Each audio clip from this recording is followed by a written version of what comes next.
حضور مکہ میں پیدا ہوئے تو وہاں پر تو جشن عید میلاد النبی نہیں منایا گیا.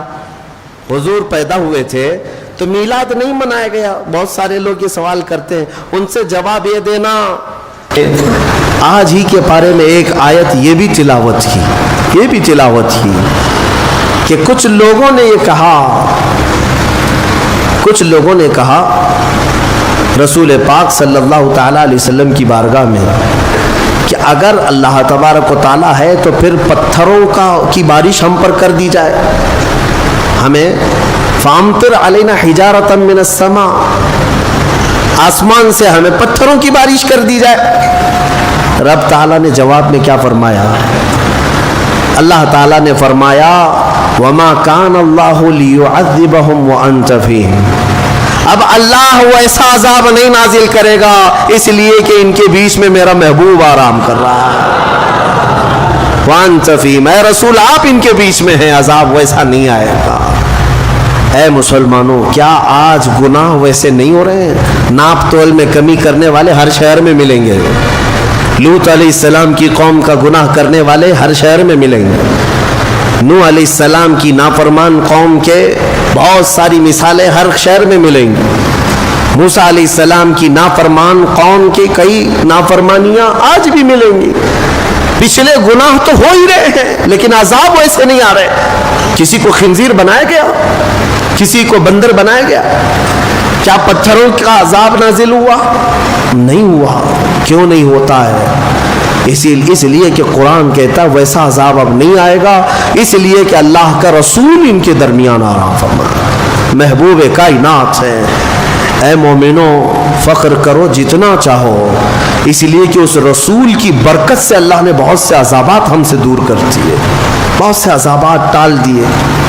یہ رسول کریم صلی اللہ علیہ وسلم کی برکت صرف مومنوں کے لیے نہیں, یہاں پر موجود دنیا میں کافر, مشرک, مرتد, ملحد جتنی قومیں ہیں سب بچے ہوئے ہیں رسول پاک کی وجہ سے, سب بچے ہوئے میرے مصطفیٰ کی وجہ سے. نبی آخر الزمان صلی اللہ تعالی علیہ وسلم کا ہمارے درمیان ہونا یہ کتنا بڑا رحمت کا سبب ہے. اے میرے عزیزو, اس لیے میں کہتا ہوں کہ کم از کم تمہیں اگر اپنی ویلیو معلوم ہو جائے, تمہیں اپنی حیثیت معلوم ہو جائے کہ تم کون ہو, تو پھر ادھر ادھر منہ کبھی نہیں مارو گے, ادھر ادھر ہاتھ کبھی نہیں پھیلاؤ گے, اس کے نگر ڈگر دیکھو گی بھی نہیں, کیونکہ تمہاری حیثیت کیا ہے تمہیں پتہ چل جائے. تمہیں اندازہ بھی نہیں ہے کہ اللہ نے تمہیں کون سی قوم میں پیدا کیا. اے عزیز مسلمانوں, اللہ نے اس امت میں پیدا کیا تمہیں جس میں پیدا ہونے کی تمنا پچھلے نبی بھی کیا کرتے تھے. بنی اسرائیل کے انبیاء دعا کرتے تھے. تم کو بغیر مانگے اللہ نے اس امت میں پیدا کیا. مانگ کے آئے تھے دنیا میں, بغیر مانگے پیدا کیا ہے. حضرت سفیان ثوری رحمۃ اللہ علیہ سے ایک روایت ہے, کتنی پیاری بات وہ کہتے ہیں. ارشاد فرماتے ہیں کہ اے رسول پاک کے امتی, جب تجھے یہ معلوم ہے کہ تیرے بغیر مانگے اللہ نے تجھے اپنے محبوب کی امت میں بنایا, تو کیا وہ تیرے مانگنے پر اپنی جنت نہیں عطا کرے گا؟ مانگنا ہی نہیں چاہتا, مانگنے کی عادت بھی چھوٹ گئی تمہاری. بہرحال میرے عزیزو, عذابات نہیں آتے آج تو اس لیے نہیں کہ تم نیک ہو, عذابات اس لیے نہیں آتے اس لیے نہیں کہ ہم بہت بڑے عبادت گزار ہو گئے, عذابات اس لیے نہیں آتے کہ ہمارے رسول کی رحمت ساتھ میں ہے. اور پھر میں یہ بات کہوں گا, حضور پاک صلی اللہ تعالی علیہ وسلم کا بھی یہ احسان ہے ہمارے اوپر, حضور کا یہ احسان ہے ہمارے اوپر کہ ہمارے درمیان آرام کر رہے ہیں. تم کتنے خوش قسمت ہو, جب چاہو میرے مصطفیٰ کی حاضری کے لیے مدینے جا سکتے ہو. یہ سب کو میسر نہیں ہے, فرشتوں کو بھی میسر نہیں ہے. فرشتوں کی بھی باری لگا دی گئی ہے وہاں جانے کے لیے, ان کی عمر میں ایک ہی بار باری آتی ہے. تم فخر کرو, جب چاہو میرے مصطفیٰ کے دربار میں جا سکتے ہو. اور اگر کوئی غریب ہے جا نہیں سکتا تو جہاں سے رویا وہیں مصطفیٰ تشریف لائے, جہاں سے پکارا وہیں میرے آقا آ گئے. یہ میرے آقا کی رحمت نہیں ہے تو اور کیا ہے؟ حضور پاک کی رحمت ہے کہ وہ ہمارے درمیان ہے. اسی لیے شاعر نے کہا تھا وہ ہر عالم کی رحمت ہے, کسی عالم میں رہ جاتے. وہ جنات کے لیے رحمت ہے کہ نہیں ہے؟ وہ فرشتوں کے لیے رحمت ہے. اللہ تعالیٰ کے 18,000 عالم, 18,000 مخلوقات کی الگ الگ دنیا, وہ رسول سب کے لیے رحمت ہے, سب کے لیے رحمت ہے. کسی بھی دنیا میں رہ جاتے میرے مصطفیٰ, وہ ہر عالم کی رحمت ہے. کسی عالم میں رہ جاتے, یہ ان کی مہربانی ہے کہ یہ عالم پسند آیا. میرے آقا صلی اللہ علیہ وسلم ہمارے درمیان ہے, یہ اس سے بڑھ کر کے کیا فخر کی بات ہے. اسی لیے مدینے والے 1400 سال گزر گئے, 1400 سال گزر گئے. آج بھی میں نے مدینے کے بچوں کو اور بچیوں کو دیکھا ہے, چاہے وہ ماڈرن ایجوکیشن بھی لیتے کیوں نہ ہو, اسکول میں بھی کیوں نہ جاتے ہو, لیکن جب وہ اپنے گھروں میں آتے ہیں فخر کسی بات پر کرتے ہیں تو یہی کہتے ہیں طلع البدر علینا, ہم پر اللہ کی طرف سے 14ویں کا چاند طلوع ہوا ہے. کئی سالوں پہلے کی ایک بات میں نے غالباً کہا تھا اپنی کسی بیان میں. ایک مولانا صاحب ہیں, وہ عالم دین ہیں بڑے, وہ مدینہ طیبہ کی حاضری میں تھے. تب وہاں پر ان کے سفر کے دوران کی بات انہوں نے ہمیں بتائی تھی کہ ایک چھوٹی سی بچی 6 سال کی بچی تھی, وہ کچھ مانگنے کے لیے آئی کہ بابا کچھ دے دو ہم کو. تو انہوں نے اٹھا کر کے دے دیا, اور بڑی پیاری بچی تھی. اس کو بلایا, کہا کہ ادھر آ بیٹا, تو ہمارے ساتھ چلے گی, میں تیری پرورش کروں گا, میں اپنے گھر لے جاؤں گا. اور اس کو طرح طرح کی نعمتوں کا ذکر کر کے بتایا, ہمارے ہندوستان میں ایسا ہے ویسا ہے. بچی خوش ہو گئی, بچی خوش ہو گئی. کہا کہ میں چلوں گی آپ کے ساتھ, میں اپنی اماں کو بتا دیتی ہوں, میں اپنی ماں کو بتا دیتی ہوں. یہ مذاق میں چلی ہوئی بات سیریس ہو گئی. اس عالم دین نے یہ سوچا کہ بچی راضی ہے, اس کی ماں سے بات کرے, شاید ہو سکتا ہے یہ بچی مجھے مل جائے. ان کے گھر شاید اولاد نہیں تھی یا جو بھی ہے. اس کی ماں غریب تھی, غریب تھی. بچی نے جب یہ کہا کہ میں ان کے ساتھ جاتی ہوں, ضد کرنے لگی. کہا کہ ایسا ہوتا نہیں ہے. بہرحال شام کا وقت تھا, مسجد نبوی کے باہر. اس عالم دین سے وہ بچی پوچھتی ہے کہ بابا جان آپ لے کے جائیں گے, یہ ہرا گنبد ہندوستان میں ہے, جہاں آپ لے جاؤ گے یہ گنبد ہے؟ اس عالم دین نے کہا بیٹا یہ ایک ہی ہے, کہیں اور نہیں ملے گا, یہ یہی ہے. تب وہ ہاتھ جھٹک کر کے بھاگتی ہے, کہتی ہے میں یہاں سے کہیں نہیں جا سکتی, اگر یہ ہے تو آؤں گی, نہیں تو نہیں آؤں گی. 6 سال کی بچی کا یہ جذبہ ہے. وہ میرے مصطفیٰ کے قدموں سے جدا ہونا آج بھی نہیں پسند کرتے. میرے عزیزوں, میں تمہیں یہی بتانا چاہتا ہوں, اگر ہمارے پاس فخر کی سب سے بڑی کوئی چیز ہے تو وہ نسبت مصطفیٰ ہے. میرے آقا ہمارے ساتھ ہے, حضور پاک صلی اللہ علیہ وسلم کی محبت ہمارے ساتھ ہے. یہی چیز تو آج تک ہمیں عذابوں سے بچا رکھی ہے. اور میں اکثر اس بات کو گنگنایا بھی کرتا ہوں. اعلیٰ حضرت فاضل بریلوی رضی اللہ تعالیٰ عنہ نے ہمیں یہ سکھایا بھی تھا, خوف نہ رکھ رضا ذرا, تو ہے عبد مصطفیٰ. مصطفیٰ کا جب تو غلام ہے تو ڈرتا کیوں ہے؟ کس سے ڈرتا ہے؟ ہاں, سپاہیوں سے ڈر ہے, قاتلوں سے ڈر ہے, ظالموں سے ڈر ہے, کس سے ڈر ہے؟ کیا کریں گے؟ خوف نہ رکھ رضا ذرا, تو ہے عبد مصطفیٰ, تیرے لیے امان ہے, تیرے لیے امان ہے. اور پھر ہم تو یہی کہتے ہیں, ڈھونڈا ہی کرے صدر قیامت کے سپاہی, وہ کس کو ملے جو تیرے دامن میں چھپا ہو. میرے آقا صلی اللہ تعالیٰ علیہ وسلم کی طرف آ جاؤ, ان کے قدموں میں رہنے میں فخر محسوس کرو, اللہ ہر عذاب سے محفوظ رکھے گا. میرے عزیزوں, یہ تھا پچھلی تفسیر کا کچھ بقیہ حصہ تھا, لیکن ایک آیت کریمہ اس کو میں ضرور ذکر کرتا ہوں جو یادگار ہے 10ویں پارے سورہ توبہ کی. اللہ تبارک و تعالیٰ نے ایک سفر کا ذکر فرمایا, اور وہ بہترین سفر ہے. کس کا سفر؟ میرے مصطفیٰ کریم کا. مکہ سے لے کر مدینے کا جو سفر تھا, ہجرت کے سفر کا ذکر آج کے پارے میں آیا ہے.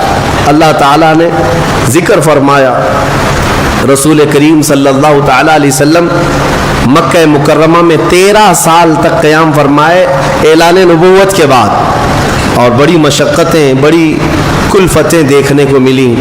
3 سال میرے آقا صلی اللہ علیہ وسلم کے پورے خاندان کا مکہ والوں نے بائیکاٹ کیا تھا، سوشل بائیکاٹ، سماجی بائیکاٹ، کھانا پینا ملنا جلنا سلام کلام سب بند کر رکھا تھا، کسی کو حضور کے خاندان کے قریب تک آنے نہیں دیتے تھے۔ 3 سال میرے آقا صلی اللہ تعالیٰ علیہ وسلم کے جو ایسے گزرے، ان میں کئی دن ایسے آئے ہیں جس میں صرف ہرے پتے میرے آقا نے کھائے، چمڑوں کو ابال کر کے کھایا گیا۔ یہ دن آئے تھے مکہ میں، مکہ کے کفار نے بڑے ظلم کیے، حضور کے غلاموں کو پکڑ کر کے مارا، قتل کیا، شہید کیا۔ 13 سال کے بعد میرے مولا نے، رب تعالیٰ نے رسول کریم صلی اللہ علیہ وسلم کو حکم فرمایا کہ اے محبوب، آپ مکہ سے نکل کر کے مدینے کے سفر پر چلیں۔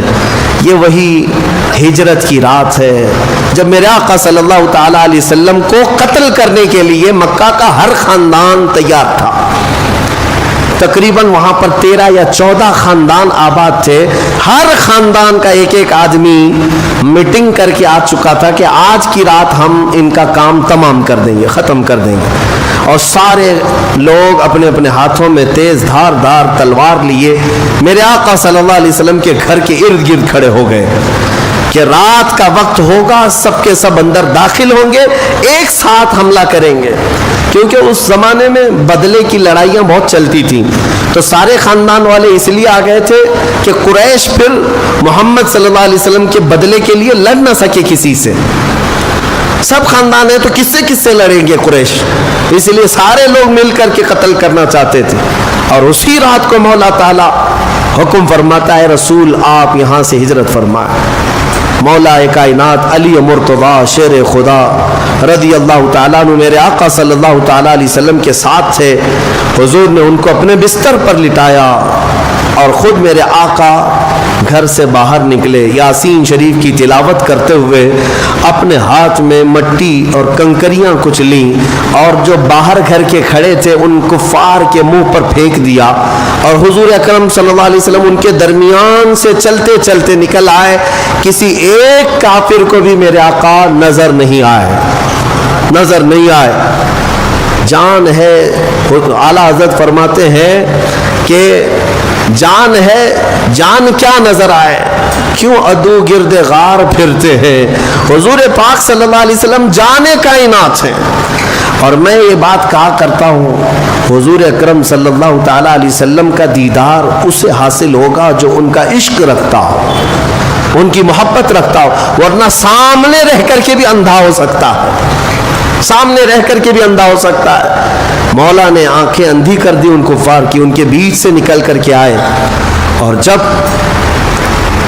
مدینہ طیبہ جانا تھا تو حضرت ابوبکر صدیق کو ساتھ لیا، ان کے گھر سے ان کو اپنے ساتھ لیا، اور مدینے کے راستے پر جانے سے پہلے غار ثور بیچ میں، یہ اپوزٹ ڈائریکشن میں ہے، مدینے کے راستے پر نہیں، اپوزٹ ڈائریکشن میں ہے، لیکن حضرت ابوبکر صدیق کے مشورے پر اس غار ثور میں تھوڑا سا رکنا ہو گیا، اس لیے کہ پتا تھا کہ کل صبح اب یہ مکہ والے تلاش شروع کر دیں گے، ڈھونڈیں گے ادھر ادھر، اور وہ سب کو پتا تھا مکہ والوں کو کہ محمد صلی اللہ علیہ وسلم اگر کہیں جا سکتے ہیں تو مدینہ ہی، کیونکہ مدینے والے پہلے ہی بہت سارے ایمان لا چکے تھے، مدینے والے بہت سارے حضور کے جانے سے پہلے ایمان لائے ہوئے تھے، مدینے میں اسلام کی بہاریں آ چکی تھیں، جو مکہ آتے تھے حج کے لیے آتے تھے میرے آقا کے ہاتھوں پر بیعت کرتے اور مدینے واپس جاتے تھے۔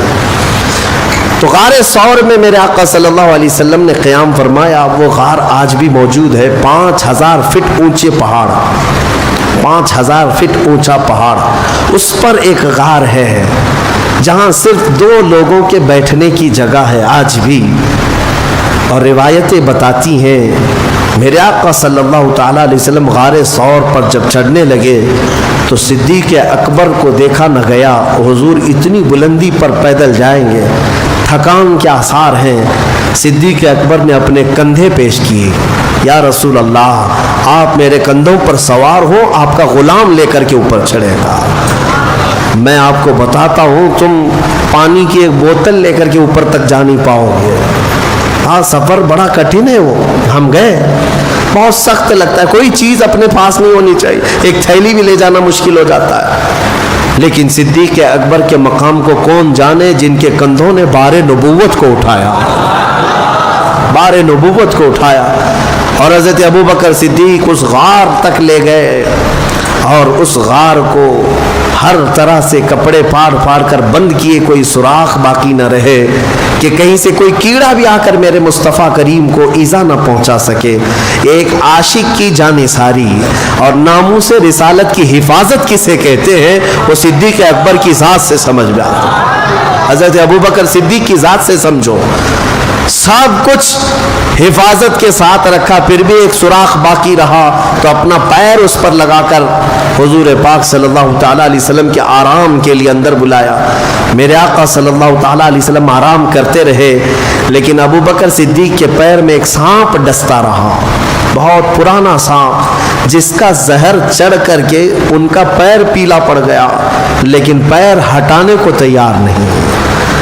حضور پاک کے آرام میں خلل نہ ہونے پائے۔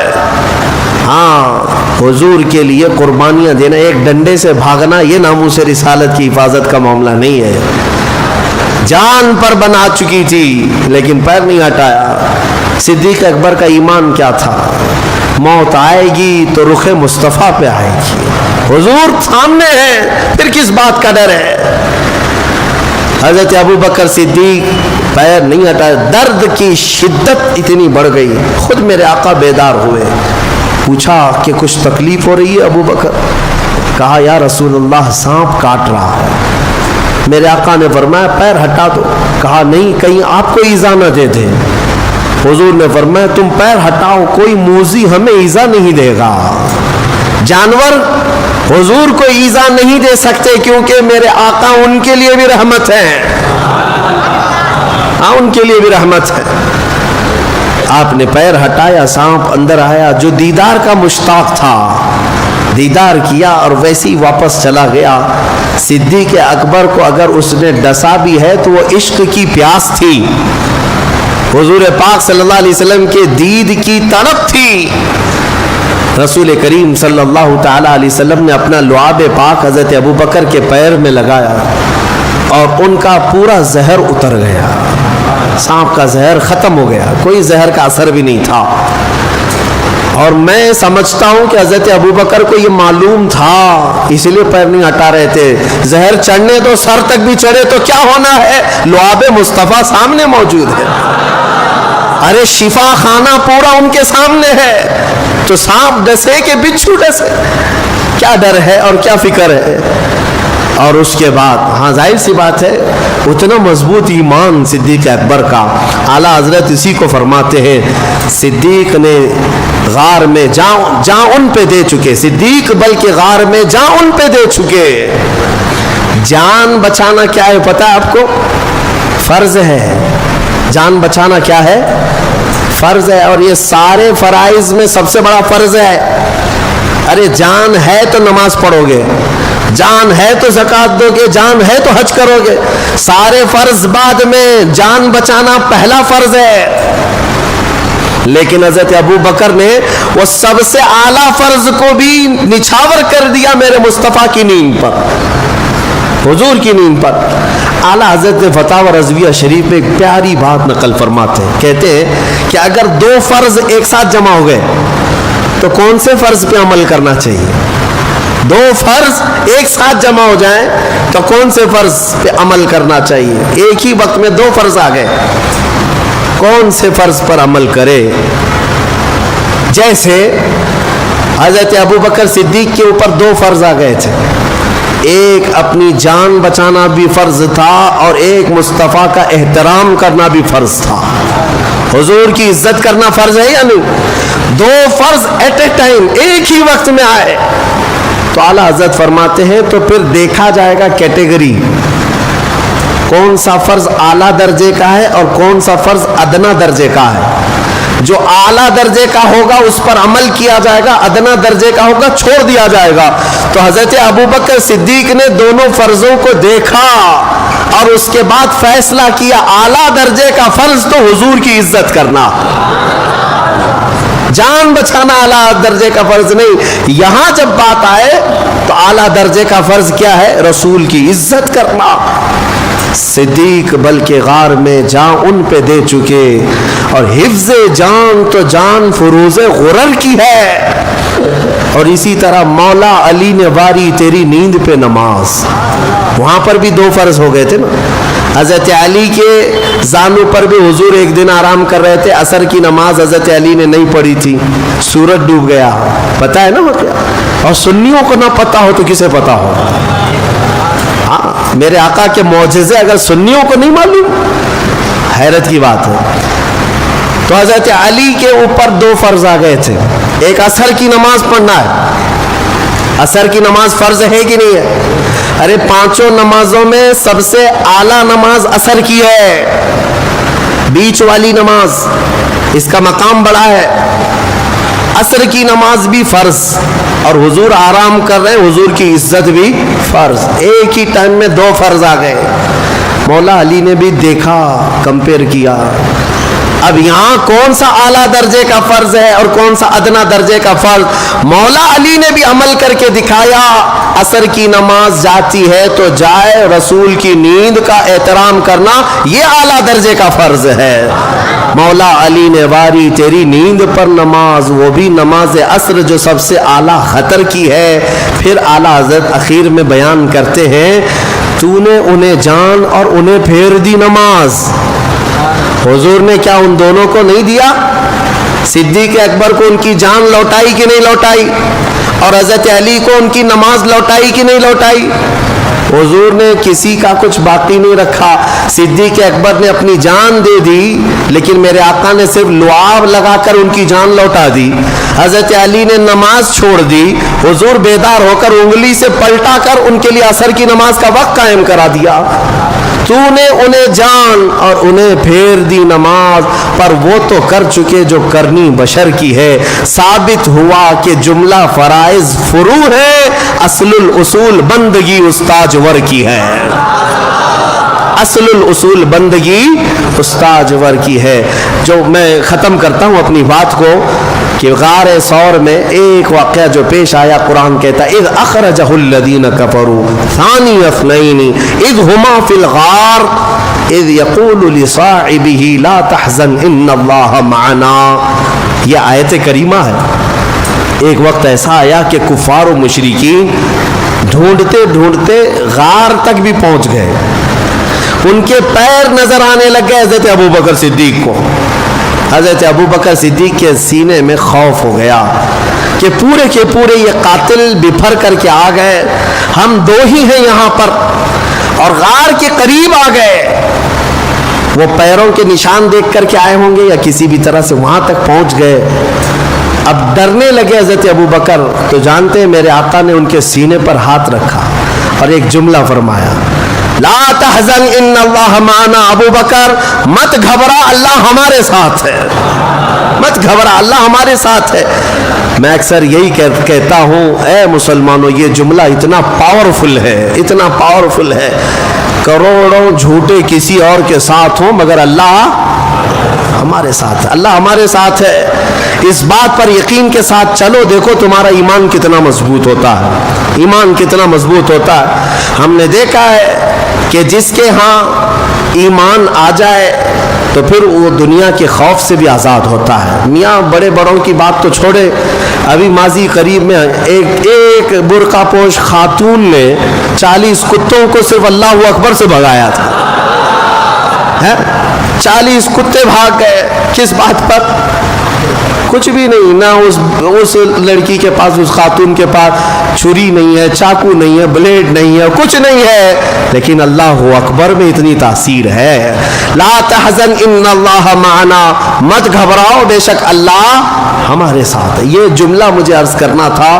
آج بھی میں آپ سب سے یہی کہتا ہوں, گھبراؤ مت. اور ہم بچپن میں توغروں پر ایک شعر پڑھتے تھے, اکثر گھروں کے باہر چوکھٹوں پر یہ لگایا جاتا تھا, اور اب تو یہ سب رواج بھی ختم ہو گیا. نہ گھبراؤ مسلمانوں, ابھی خدا کی شان باقی ہے, ابھی اسلام زندہ ہے, قرآن باقی ہے. یہ ایک طرح سے حوصلہ دیا جاتا تھا, گھبراؤ مت, ابھی خدا کی شان باقی ہے, ابھی خدا ہے، ابھی اسلام زندہ ہے، قرآن باقی ہے، کچھ نہیں ہوگا انشاءاللہ العزیز۔ بہت سارے موذی کیڑے آئے لیکن اسلام کا کچھ نہیں نقصان ہوا انشاءاللہ العزیز۔ صبح قیامت تک یہ اسلام لہلہاتا ہی رہے گا، اسلام تیری نبض نہ ڈوبے گی، حشر تک تیری رگوں میں رواں خون ہے چار یار کا۔ اب میں تفسیر چونکہ پوری میری ہو نہیں سکی، ہجرت کا یہ سفر میرے آقا صلی اللہ تعالیٰ علیہ وسلم کا ابھی طویل ہے، لیکن میں یہیں پر روکتا ہوں۔ مدینہ طیبہ میرے آقا صلی اللہ تعالیٰ علیہ وسلم تقریباً 8 یا 9 منزلوں کے بعد پہنچے تھے تو شاندار مدینے والوں نے استقبال کیا تھا۔ لوگ کہتے ہیں حضور مکہ میں پیدا ہوئے تو وہاں پر تو جشن عید میلاد النبی نہیں منایا گیا، حضور پیدا ہوئے تھے تو میلاد نہیں منایا گیا۔ بہت سارے لوگ یہ سوال کرتے ہیں، ان سے جواب یہ دینا کہ حضور جب پیدا ہوئے تھے تو مکہ میں صرف کافر ہی کافر تھے سوائے بی بی آمنہ اور حضرت عبد المطلب کے، کون تھا وہاں پر؟ تو کافروں سے پوچھو گے میلاد نہیں منائے تھے، اگر تم بھی انہی کی کیٹیگری کے ہو تو مت مناؤ، کیا فرق پڑتا ہے؟ ہاں لیکن حضور جس دن مدینے میں انٹر ہوئے تھے، جس دن مدینے میں داخل ہوئے تھے، ارے چھوٹے بچے سے لے کے بوڑھے تک ہر کوئی مدینے کی گلیوں میں آ کر دف بجا بجا کر خوشیاں منا رہے تھے، ہم پر مولا کا 14ویں کا چاند طلوع ہو چکا ہے۔ طلع البدر علینا من ثنیات الوداع۔ الحمدللہ اسی بات پر فیصلہ ہو جائے گا کہ اگر حضور کے آنے پر تم مکہ کے کافروں کی اقتدا کرتے ہو تو تمہیں مبارک، الحمدللہ ہم مدینے کی ان بچیوں کی اقتدا کرتے ہیں جنہوں نے میرے آقا کا استقبال کیا تھا۔ اللہ تبارک و تعالی ہمیں انہی عاشقوں کی جماعت میں زندہ رکھے اور انہی میں ہمارا خاتمہ فرمائے۔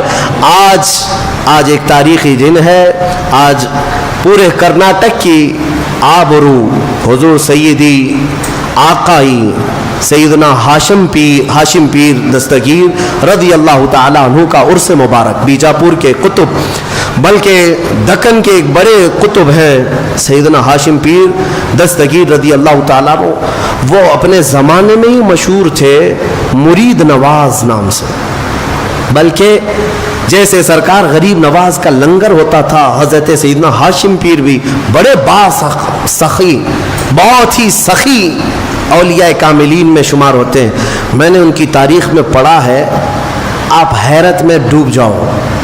حضرت ہاشم پیر کے آستانے پر صبح 30 من اور شام میں 30 من گوشت روزانہ بنتا تھا۔ من جو ہے وہ تو چھوٹ گیا ہے، من کتنا ہوتا ہے؟ 1 کلو کے برابر نہیں ہے، ہاں کافی کلو کا 1 من ہوتا ہے۔ 30 من صبح، 30 من شام میں روزانہ غربا اور مساکین کے لیے ان کے ہاں لنگر تقسیم ہوتا تھا۔ ہاشم پیر دستگیر رضی اللہ تعالیٰ عنہ کی ولادت جو ہے 980 ہجری کے آس پاس کی ہے۔ آپ 10ویں صدی ہجری کے اولیاء کاملین میں سے ہیں اور آپ کا سلسلہ نسب حسینی سادات میں سے ہیں۔ آپ سید الشہداء امام علی مقام سیدنا امام حسین رضی اللہ تعالیٰ عنہ کی آل میں سے ہیں، اور مجدد وقت حضرت سیدنا شاہ وجیہ الدین علوی گجراتی رضی اللہ تعالیٰ عنہ شتاری، ان کے خاندان سے آپ کا تعلق ہے۔ آپ کے والد گرامی حضرت برہان الدین۔ میں صرف 1-2 باتیں عرض کر دیتا ہوں میں برکت کے لیے، اس لیے کہ ہماری یہ ہاشمی مسجد اسی ہاشم پیر کی نسبت سے ہے، تو ہاشمی مسجد میں تو ظاہر سی بات ہے ان کا ذکر کرنا ہم سب کے لیے لازم ہے۔ ویسے بھی سنیوں کے لیے کرناٹک کے بیجاپور کے اس قطب کو پڑھنا لازم ہے۔ حضرت سیدنا ہاشم پیر کی جب ولادت ہوئی نا، ولادت کے صرف 3 گھنٹے کے بعد ان کی ماں کا انتقال ہو گیا۔ آپ کی والدہ صرف 3 گھنٹے کے بعد انتقال کر گئی۔ پیدا ہوا آج بچہ سادات کے گھر کا بچہ ہے، لیکن جب دودھ پلانے کی بات آئی تو کئی عورتیں آئی، خاندان کی بھی باہر کی بھی، کسی کا دودھ آپ نے چھوا نہیں، دودھ پیتے ہی نہیں تھے، سب گھبرا گئے، کسی کا دودھ نہیں پکڑ گئے۔ پھر آخر ایک نابالغہ چھوٹی سی لڑکی وضو کے ساتھ جب وہ بچے کو لیتی ہے تو اس سے آپ دودھ پینا شروع فرماتے ہیں، اور اللہ تبارک و تعالیٰ کی قدرت کے اس کے سینے میں دودھ اللہ نے پیدا فرمایا، ورنہ یہ ممکن ہے؟ ایک کم عمر خاتون، یہاں تک کہ جب تک آپ کی ایام رضاعت رہی، جب تک آپ دودھ پیتے رہے اسی خاتون سے دودھ پیتے، اور بھول کر کے کبھی وہ لڑکی یا وہ خاتون کبھی وضو نہ کرتی تو سیدنا ہاشم پیر منہ تک نہیں لگاتے تھے، جب تک دودھ پیے ہیں۔ وہ رضائی ماں جب تک وضو میں رہتی تو دودھ پیتے تھے، یہ شان تھی آپ کی سیدنا ہاشم پیر علوی رضی اللہ تعالیٰ عنہ۔ اور ایک بات میں عرض کر دوں، جب آپ جوانی پر آئے تو ساری تربیت آپ کے والد گرامی کی تھی، حضرت برہان الدین، آپ نے ان کو سارے علوم پڑھائے ہیں، اور اس کے بعد ایک وصیت کی، کہا کہ بیٹا میں نے جو کچھ بھی رکھا ہے اس پر فخر مت کرنا، بلکہ تو اولیاء کی نسبت پر فخر کرنا۔ اور حضرت شاہ وجیہ الدین کے پاس ان کے ہاں بھیجا کہ تیری کچھ امانتیں احمد آباد میں رکھی ہوئی ہیں، لے آ۔ یہ وصیت کر کے والد انتقال کر گئے۔ اس وقت حضرت سیدنا ہاشم پیر کے پاس بے پناہ جائیدادیں بہت کچھ تھی والد کی طرف سے جو ملی تھی۔ جب والد کا انتقال ہوا اور آپ کو سفر پر جانا تھا، ایک دن میں ساری جائیداد، سارا مال، سب کچھ خیرات کر دیا، سب تقسیم کر دیا، کسی چیز کے مالک نہیں رہے، سب لٹا دیا، اور تنہا سفر پر گئے۔ سفر پر وہ امانتیں لے کر کے آئے، جو خرقہ تھا، جو آپ کو سلسلے کے تبرکات تھے، وہ سب لے کر جب بیجاپور تشریف لائے، ایک وقت ایسا آیا کہ ایک بزرگ حضرت خانہ وہ آئے، اور وہ بڑی عمر کے تھے، حضرت ہاشم پیر سے گلے ملتے ہیں اور کہتے ہیں میں آپ کے والد کا قریبی دوست ہوں، آپ کے والد کا قریبی دوست ہوں، میں آپ کو ایک راز بتا دوں؟ کہا فرمائیے۔ تو خانہ نے کہا کہ آپ کے والد کے ساتھ میں رہتا تھا، آپ کے والد نے فلاں کو فلاں کو فلاں کو فلاں کو فلاں کو نام گناتے گناتے کہا اتنے لوگوں کو آپ کے والد نے قرض حسن دیا ہے، اور وہ کل جائیداد اس زمانے کے 3 لاکھ روپے ہوتے، آج کے شاید ہو سکتا ہے کروڑوں کے ہو جائیں، کروڑوں کے ہو جائیں۔ تو حضرت ہاشم پیر نے کہا اتنے لوگوں کو میرے باپ نے قرضہ دیا ہے، لیکن مجھے نہیں بتایا، مجھے نہیں پتا۔ اور اس کے بعد حضرت خانہ نے کہا آپ قرضہ وصولی کا حکم دے دیں، سب کی طرف سے قرضہ آ جائے گا۔ آپ نے مسکرا کر ایک جملے میں فرمایا جو مجھے وراثت میں ملا تھا وہ میں نے تقسیم کیا، تو پھر ان لوگوں سے قرض حسن واپس لینے کا سوال ہی نہیں پیدا ہوتا۔ مجھے اللہ تبارک و تعالیٰ نے فقر عطا کیا، میں اسی فقر میں پوری زندگی گزاروں گا، فقر کے ساتھ پوری زندگی بتائی ہے۔ حضرت سیدنا ہاشم پیر دستگیر رضی اللہ تعالیٰ عنہ کی ذات پر پھر کسی اور موقع پر عرض کروں گا۔ وہ اللہ تبارک و تعالیٰ کے ایسے ولی جو زاہد فی دنیا تھے، دنیا میں رہ کر کے زہد کیا، ترک دنیا کیا، کبھی دنیا اپنے قریب آنے نہیں دیا، پھٹکنے نہیں دیا۔ اللہ تبارک و تعالیٰ ان کے قدموں کی برکت ہمیں عطا فرمائے، ان کی نسبت اللہ تعالیٰ ہم سب کو تا دیر قائم و دائم فرمائے، اور ان کے فیوز و برکات سے ہمارے پورے مجمع کو مولا تعالیٰ فیض یاب فرمائے۔ وآخر دعوانا ان الحمد للہ رب العالمین۔